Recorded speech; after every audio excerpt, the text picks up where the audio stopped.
देखिए, ये तो एकदम तय था कि इस बार भारतीय जनता पार्टी सरकार बनाएगी दिल्ली के अंदर। ये एकदम तय था, इसमें किसी प्रकार की कोई भी संशय नहीं थी, क्योंकि इन 10 वर्षों में लोग बहुत परेशान हो चुके थे।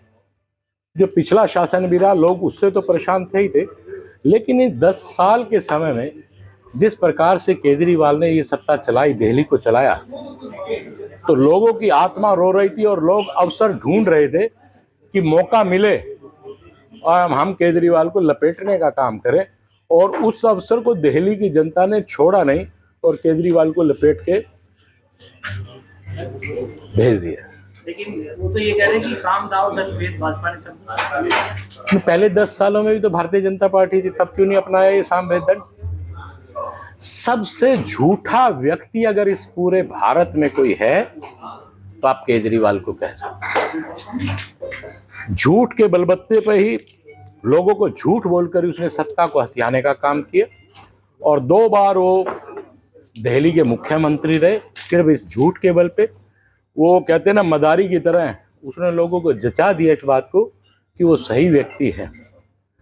अगर वो सही होते तो बहुत से उनको अपने ही छोड़ के क्यों जाते। लेकिन अब कांग्रेस ये कह रही है कि इंडिया गठबंधन होता तो ये नहीं होता। देखिए, क्या होता क्या नहीं होता, ये होता वो नहीं होता, ये होता वो नहीं होता, ऐसा कुछ नहीं है। भारतीय जनता पार्टी को सरकार बनानी, जहां गठबंधन रहे वहां क्या रहा। अभी भारतीय जनता पार्टी ने बहुत जगह सरकार बनाई, विषय इस बात का नहीं है। अब आप कुछ भी कह लें, अगर वो होता तो उसको भी कर लेते, लेकिन जब जनता अपना मूड बना लेती है ना साहब, तो सभी इकट्ठे हो जाएं तो कोई कुछ होने वाला नहीं। और हरियाणा को लेके जो माननीय केजरीवाल साहब ने ये कहा कि यमुना जी में जहरीला पानी आता है, यमुना जी में जो जहरीला पानी आता है वो हरियाणा से आता है। मैंने पहले ही बयान में ये कहा था, केजरीवाल जी को सोचना चाहिए, उनकी जन्मभूमि है हरियाणा, और जो व्यक्ति अपनी मां पर संदेह कर सकता है तो किसी पर भी संदेह कर सकता है।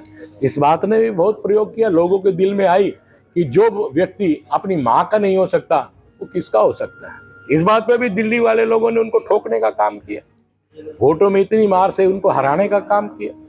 वहीं पर अगर बात करें आपके कि हमारे जो मुख्यमंत्री नायब सैनी जी ने, उन्होंने हरियाणा के बॉर्डर में जल पी के दिखाया यमुना जी का। क्यों नहीं पिया दिल्ली में आने के बाद जल केजरीवाल जी ने? अगर ऐसी बात थी तो इससे पहले पूरे दिल्ली का जो कूड़ा कबाड़ पानी, जो गंदा पानी गिरता है वो यमुना जी में गिरता है। वो तो उन्होंने बताया नहीं कि 10 साल में उन्होंने क्या किया। आरोप लगाया, इन्हीं आरोपों के बल पे ही तो, झूठ सच बोल के ही तो वो लोग 10 साल सत्ता हथिया गए। लेकिन अब लोगों को समझ आ गई कि ये व्यक्ति झूठा है, उसका परिणाम आप लोगों के सामने है।